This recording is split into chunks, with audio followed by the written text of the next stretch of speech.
What is the meaning of mens rea in criminal law? Mens rea എന്താണ്? Mens rea means guilty mind. ഒരു guilty മൈൻഡിനെയാണ് നമ്മൾ mens rea എന്ന് പറയുന്നത്.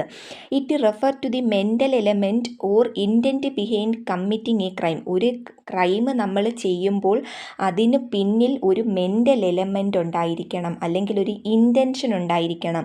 ഈ മെൻസ് റിയ ഇല്ലാതെ ഒരു ക്രൈം ആവുന്നില്ല. അപ്പോൾ ക്രൈമിന് രണ്ട് എലമെൻറ്റ്സ് ആണ് ഉള്ളത്. ഒന്നെന്ന് പറയുന്നത് മെൻസ് റിയയും മറ്റൊന്ന് എന്താണ്? ആക്ടസ് റിയസും. ഈ ആക്ടസ് റിയസും മെൻസ് റിയയും രണ്ടും കൂടെ ചേരാതെ എന്താകുന്നില്ല?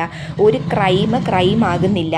Which country hosted the G20 submit in 2023?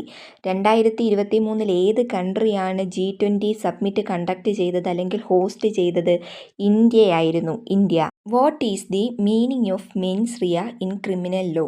Men's rea എന്താണ്? Mens rea means guilty mind. ഒരു ഗിൽറ്റി മൈൻഡിനെയാണ് നമ്മൾ മെൻസ് റിയ എന്ന് പറയുന്നത്. It refer to the mental element or intent behind committing a crime. ഒരു ക്രൈം നമ്മൾ ചെയ്യുമ്പോൾ അതിന് പിന്നിൽ ഒരു മെൻ്റൽ എലമെൻ്റ് ഉണ്ടായിരിക്കണം, അല്ലെങ്കിൽ ഒരു ഇൻറ്റൻഷൻ ഉണ്ടായിരിക്കണം. ഈ മെൻസ് റിയ ഇല്ലാതെ ഒരു ക്രൈം ആവുന്നില്ല.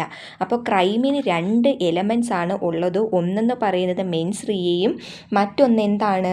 ആക്ടസ് റിയസും. ഈ ആക്ടസ് റിയസും മെൻസ് റിയയും രണ്ടും കൂടെ ചേരാതെ എന്താകുന്നില്ല? ഒരു ക്രൈം ആകുന്നില്ല. Which country hosted the G20 submit in 2023? 2023 ഏത് കൺട്രിയാണ് G20 സബ്മിറ്റ് കണ്ടക്ട് ചെയ്തത് അല്ലെങ്കിൽ ഹോസ്റ്റ് ചെയ്തത്? ഇന്ത്യയായിരുന്നു, ഇന്ത്യ.